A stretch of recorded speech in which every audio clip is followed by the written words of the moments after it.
Hey guys, it's me SK. I'm just gonna do a real quick video. I covered yesterday, I believe I covered the talent tree and why I use situationally which talents. So now I'm going to be covering the similar aspects, but it's going to be for the glyphs and why I use glyphs for certain situations. I'm going to start off with the one that I never switch out. This one stays in my glyphs all the time. I never replace it with anything. Glyph of Shamanistic Rage. Basically, what this will do is activating your Shamanistic Rage ability cleanses you of all magical, dispellable, harmful effects. So, let's say you get your face in a mage comp, right, and he deep freezes you. You can use your Shamanistic Rage instead of your trinket to get out of the deep freeze. Or you get hand adjusted, hodged. You can use it for that. You can use it for freeze traps. It's good for so many extra CCs that you don't have to waste your trinket on. And they think you popped your trinket, but you didn't. You actually popped Shamanistic Rage, unless they're running like Gladius or something and it tells them you popped it. For the most part, though, they won't realize it, and then they'll try to double stun you, and you can get out with your trinket. And it also removes, other things like, the frost damage from DK, so on and so forth. Any kind of caster damage over time that you've got on you, or anything along those lines. So that's a really handy glyph. You never switch that one out. You always want to keep that one in. Now, I will switch the Healing Storm and the Lightning Shield. I'm going to go over why. There's really only one other, totem that I use, or one other glyph. So, the Glyph of Healing Storm, for each proc of Maelstrom weapon you have, you increase your direct healing by 20%. So, whether it be, whether you're using Healing Rain or Healing Surge, it doesn't matter. It's going to increase it by 100% if you get a full proc of Maelstrom, all 5 stacks. That's pretty handy. I will use this glyph primarily if I'm running like double DPS, like a Turbo Cleave with Warrior or something like that.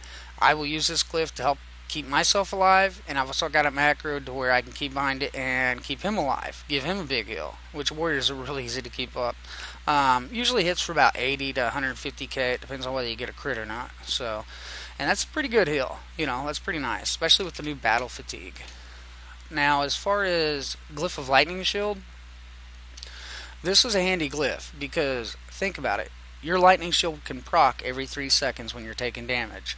So if you've got this on, every 6 seconds, or I'm sorry, you take 10% less damage for 6 seconds. There we go, I got it out. Basically what happens is you can pretty much keep up a damage reduction of 10% the entire time that you're taking damage. So, I mean, that's pretty hot. 10% less damage doesn't sound like a lot, but it definitely adds up. For every 100k you take 90, so on and so forth. So, it's handy. Now, I do switch this one out, the Glyph of Lightning Shield, with my Capacitor Totem, and I'll tell you why. A lot of times, it's really nice to have that extra CC in there, and your Capacitator Totem, once you drop it, it takes 5 seconds for it to discharge and actually stun everybody. So that's 5 seconds that, people can get away from it. Now, if you're like me, I've got it macroed. I've got it macroed to Earth Grab, so when I drop Earth Grab, it drops my capacitor too. And then what I'll do is I'll use my totemic projection to project it straight to the player. And if I'm spec'd into the capacitor totem, by the time I use my macro for Earth Grab and I project it, the stun goes off. They really can't get out of it. So it's very difficult. Mages and druids, they tend to blink out of it, but that's very rare. Other than that, that's a great way to use that. And yeah, that pretty much covers the major glyphs. Now, if I'm running a healing comp, like say I'm running the Pally or whatever, then I'll go ahead and switch out the Glyph of Healing Storm for the Capacitor Totem. Because I don't need the extra heals usually. Usually my healer can keep me alive and the overall damage reduction I find it to be more viable. And vice versa, if I'm running double DPS, I'll switch out the Glyph of Lightning Shield for the Capacitor. There's a lot of other glyphs, and it's all about personal playstyle. The only other ones that I even think are halfway, viable as enhancement would be the Feral Spirits. I think right now it's 150% of their damage will heal you. Well, if you glyph into it, then the Spirit Hunt, which is their ability, which every time they do damage heals you, is increased by 40%. So not real good at math. Give me a second. That'd be a 210% of their damage heals you, which is a nice little buff. They don't do a lot of damage though, so if you do use this, you need to make sure that you're waiting to use it until you've got some procs up, for your agility, your weapon procs, your trinket, all that stuff. And that'll increase their, attack power, which makes them do more damage because they scale off of your attack power, I believe. It used to be that way. I don't know if they changed it or not. So, but they're definitely not a damaging ability. So that's why I really just don't use it that much. The Ghost Wolf is another nice one.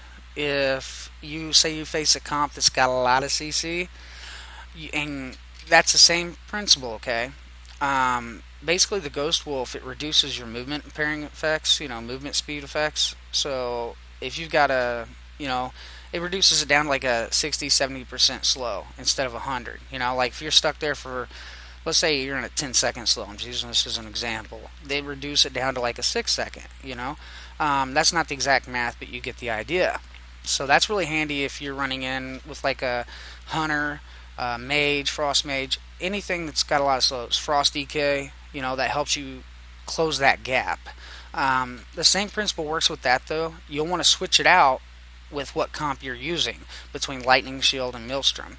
If you're running double DPS, you need that extra healing, so you need to switch it out with the Lightning Shield.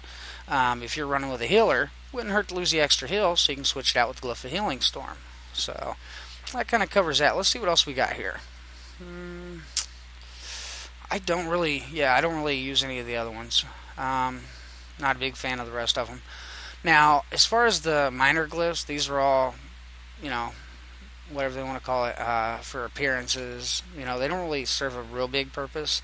But one of them I like is the